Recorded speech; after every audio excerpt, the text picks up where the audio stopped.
What I'm going to do is actually hopefully give you a sort of fairly practical little things that you might like to consider when you're doing your project. And then play a little bit of a piece of mine, which, although it's not actually a kind of architecture piece, I think shares concerns about the things that we've been sort of hearing and talking about this morning, and things that you will probably need to consider. But first of all, I'm just going to read you some words.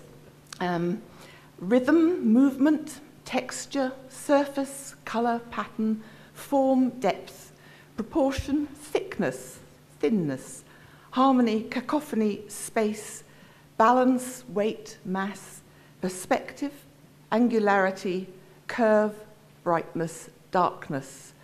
I could actually add two more to that list, which came up this morning from the two architects.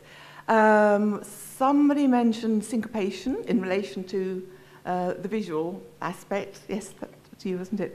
And I heard the word crescendo. That's right, Richard, I think, talked about a crescendo.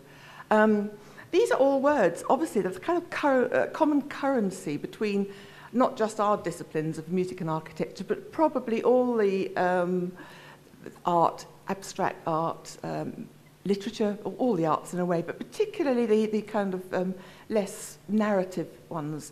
And they're words, some of which I'd like you to kind of keep in your mind and home in on, perhaps. The ones that interest you most, whether it's texture or whether it's brightness.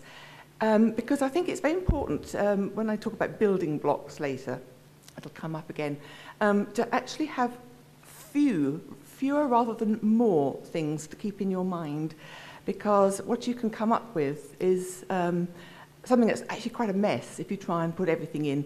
This goes, of course, for all compositions, but it could be particularly if you're looking at something visual and wanting to grab everything that's going. And some of these buildings that we've seen this morning are absolutely stunning. If you want to put everything in, your piece is not probably going to work. First of all, and this is almost the most important, I would imagine that an architect, when they're starting, asks the question, who is this building for? What's its purpose? Is it a house? Is it a building such as this for government? Is it whatever it is? What is it for? That must be something we always ask ourselves about music too, and I don't think we do it enough.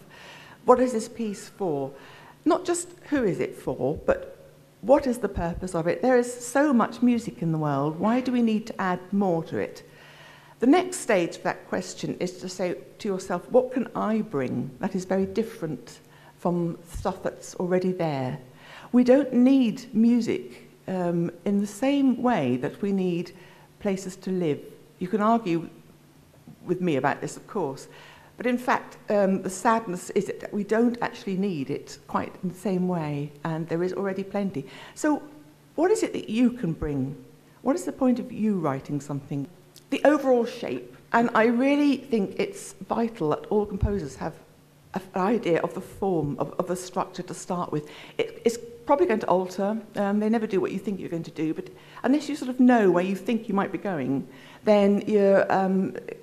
it's a wishy-washy start, which might not balance out properly later. There are the building blocks, of course, the stuff that fills the form. For us, of course, it's perhaps the chord progressions used, or a particular rhythmic pattern, a particular instrumental formation. Again, when you look at the scoring, there's a particular sort of feel to the scoring. You might decide how you're going to divide that up, or whether you're going to have everybody going the whole time, or whether you're actually just going to have one flute and then nobody else till the very last beat. I've always wanted to do that with a piece, actually, have a huge orchestra at my disposal and just have a solo instrument, and then just at the end, or 3/4 of the way through, there's this massive chord with sort of everybody coming in and then they've gone, never to return. You can do it. It's a valid way of using the forces. But that's what I kind of mean, I think, by the building blocks. It's Richard's processes, I think, what you call process. And these fascinating video that we had, where, and I think the sentence, "I would never have drawn this with my pencil," is a very, very important one for composers. I know that I've often done something very, very artificially. Quite, I'm sure we all do. We all find our own little processes. I've made a very artificial sort of way of dealing with material, and sometimes it works, sometimes it doesn't. Often it can throw up something that I would just never, never have come to if I hadn't manipulated this, okay? So that's, again, it's part of the building block thing. And again, restrict yourselves rather than put every single thing in. Strong and simple is nearly always best, I think, in most things.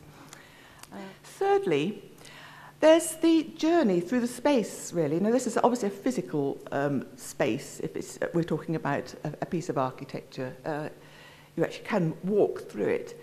We walk through music, of course, in a different way. It's a time thing, isn't it? We start a piece, and then 10 minutes later, or 3/4 of an hour later, or whatever, the piece is finished, and we've been on a journey. Part of that journey is how you view the material. To take a sort of a building analogy again, if you walk through the front door, that's not the last time you would see that front door. You perhaps climb a staircase and look down from a different height and see it from a different angle.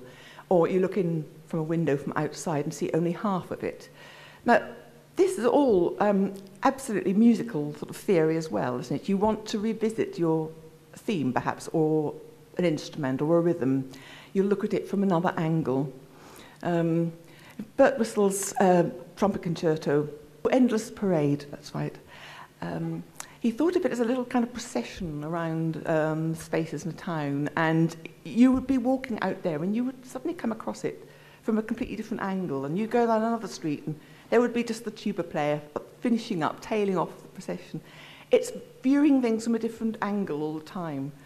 And I think that's actually quite a good thing to think about, particularly in a project like this. Go back to your material. How are you going to use it? What do you see? What do you hear next time it comes? If ever if I hear a piece of music, whether it's my own or anyone else's, I want to have been on a journey. I want to be slightly changed by the end of it. I'm not the same person that I was when I started that piece. And I think that's something also to kind of really bear in mind.